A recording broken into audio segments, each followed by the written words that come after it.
Yes, there was one particular person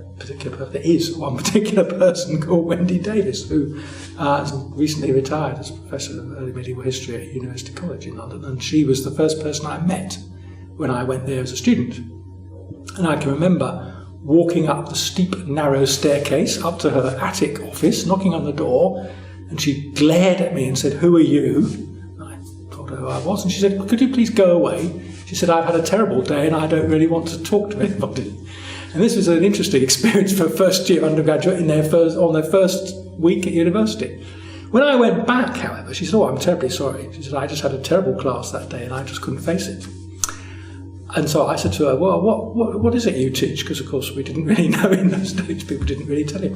And she told me that she was running stuff on medieval history, and she was interested in forgery. And, she ran a course on forgery, and would I like to do it? And I did it. Because I'd gone to university thinking I'd be a 20th century historian. And after the end of the first month, I didn't want to do that anymore. I wanted to be a medievalist. So she was very influential.